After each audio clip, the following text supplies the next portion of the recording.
Noi siamo Treviso è forse uno dei progetti culturali più identitari in assoluto. Attraverso i volti dei nostri cittadini vengono raccontate tante storie che compongono la nostra comunità. Siccome siamo già arrivati a 6-7 mila cittadini fotografati artisticamente da Giovanni Vecchiato, mi piacerebbe che poi tutte queste foto facessero ufficialmente parte dell'archivio storico della nostra città. Non solo piazze, eventi, opere e infrastrutture, nell'archivio storico la volontà di conservare anche chi la città la vive e la valorizza.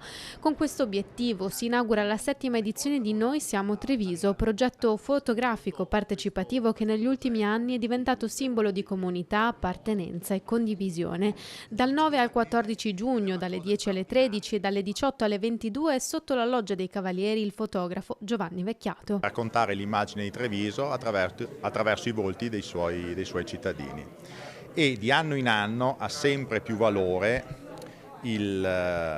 l'aspetto documentale e sociale del progetto, perché l'intenzione è quella di raccontare un'intera generazione attraverso la sua memoria. Iniziativa realizzata anche grazie al supporto dei musei civici di Treviso e BCC. È un progetto a cui teniamo molto perché rappresenta molto la comunità.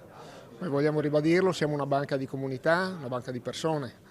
Per cui quale miglior progetto che con i volti delle persone, con le loro storie, in pratica che le leggiamo nei volti di queste bellissime foto artistiche, rappresentano la comunità. Quest'anno le offerte libere saranno devolute alla Fondazione Banca dei Tessuti. È un istituto trapiantologico, si usano tessuti umani per rigenerare ferite, traumi chirurgici, ricostruire degli organi, quindi in ambito anche plastico per ridare l'estetica e soprattutto recuperare le funzioni perse. L'importante è far sapere alla popolazione che esistono queste possibilità, che ci si preoccupa di costruire questi tessuti per rigenerare funzioni e organi fondamentali e che senza ricerca ovviamente non si potrà avanzare.